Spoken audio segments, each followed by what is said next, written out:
CM Yogi Adityanath Gorakhpur पहुंचे। वहां उन्होंने सपा पर निशाना साधा और सपा राज को गुंडा राज बताया। यूपी में गुंडागर्दी करने वालों को भी चेतावनी दी है। योगी ने अखिलेश पर निशाना साधा और क्या कुछ कहा, चलिए सुनाते हैं आपको। भारत पहला देश है जिसने कोविड-19 के 2 वैक्सीन एक साथ लॉन्च कर दिए हैं। प्रधानमंत्री मोदी जी पहले प्रधानमंत्री हैं जिन्होंने कोविड-19 के वैक्सीन के लिए उन लेबोरेटरीज का स्वयं निरीक्षण किया, वहां भ्रमण किया और वहां जाके उन कार्यों की समीक्षा की। आज उसका परिणाम है कि भारत आत्मनिर्भर भारत बनने की ओर अग्रसर है और दुनिया के अंदर जिस भारत के बारे में कहा जाता था कि दुनिया के अंदर जब कोई टेक्नोलॉजी आती है तो जब वो वहां समाप्त होती है तब हम उसको अपनाते हैं, लेकिन आज भारत ने दुनिया के सामने साबित कर दिया। दुनिया के अंदर एक वैक्सीन आई है और भारत एक साथ 2 वैक्सीन प्रधानमंत्री मोदी जी के मार्गदर्शन में लॉन्च कर रहा है। मैं इसके लिए प्रधानमंत्री मोदी जी का अभिनंदन करता हूं, देशवासियों को बधाई देता हूं और अपने देश के उन सभी वैज्ञानिकों का जिन्होंने इस क्षेत्र में व्यापक शोध करके और समय से इस वैक्सीन को उपलब्ध कराने में अपना योगदान दिया है, उन सबका हृदय से अभिनंदन करते हुए उनके इस पूरे अभियान के प्रति मैं प्रदेशवासियों की ओर से अपनी शुभकामनाएं भी उपलब्ध उन्हें देता हूं। आप जाइए छुट्टी के दिन, वहां पे तमाम बड़ी बड़ी नौकाएं मिलेंगी। नौकाओं में टहल करके परिवार के साथ, मित्रों के साथ वहां पे प्रदूषण मत करना, प्लास्टिक मत फेंकना, गंदगी ताल में मत फेंकना, वो सब उसी स्टीमर के अंदर आपको सुविधा मिलेगी।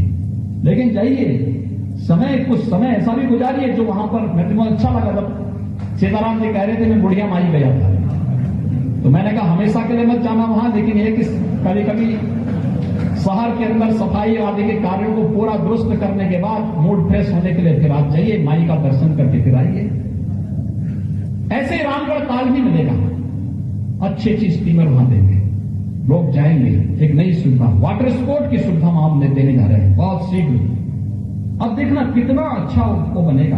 गोरखपुर के बच्चों को लिए एक नया उत्साह का अवसर होगा, उनके लिए एक नए दिशा में आगे बढ़ने का अवसर प्राप्त होगा। चारों तरफ से बॉर्डर से पिचिंग भी कर दी गई है। अब ताल टूटेगा नहीं, ताल पे कोई कब्जा भी नहीं कर पाएगा, और नहीं तो कब्जे की सबसे बड़ी समस्या यहां पर सरकार आती थी और फिर सरकारें और नेतागण एक तरफ से कब्जे का अभियान चलाते थे। कोई शरीफ व्यक्ति जमीन खरीदने से डरता था, पता नहीं उसकी जमीन पर कब और उनके मकान पर कब किसी पार्टी विशेष के लोग कब्जा कर लें। होता था सपा बसपा के समय में, यही होता था। सपा के समय में मैंने कई बार तो यहां के अवैध कब्जे हटवाए थे, उनके गुंडों के द्वारा जो कब्जे होते थे। मैं कुछ था नहीं, सांसद था, आपकी ताकत थी, लेकिन तब भी हम लोग लड़के उनके कब्जों को हटवाते थे।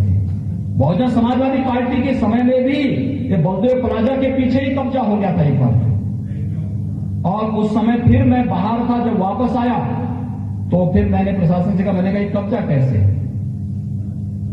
लेकिन भाई गुंडागर्दी थी। आज तो कोई गुंडा इस प्रकार का कार्य नहीं करेगा, क्योंकि करेगा तो उसे मालूम है कि फिर इस धरती का रास्ता तो नहीं होगा, दूसरे लोग का रास्ता जरूर सिलेक्ट हो जाएगा।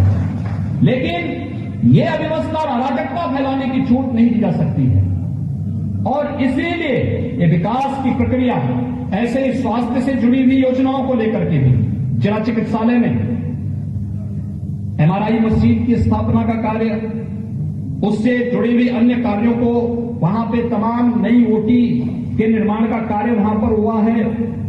कृषि विश्वविद्यालय, अपना कृषि जो विद्यालय है चरगावा का, उसमें मल्टीपर्पज सीड स्टोर और टेक्नोलॉजी से जुड़े हुए अन्य महत्वपूर्ण केंद्रों के बारे में राजकीय बौद्ध संग्रहालय गोरखपुर के आधुनिकीकरण और सुदृढ़ीकरण के कार्य को वहां पर संपन्न किया गया है।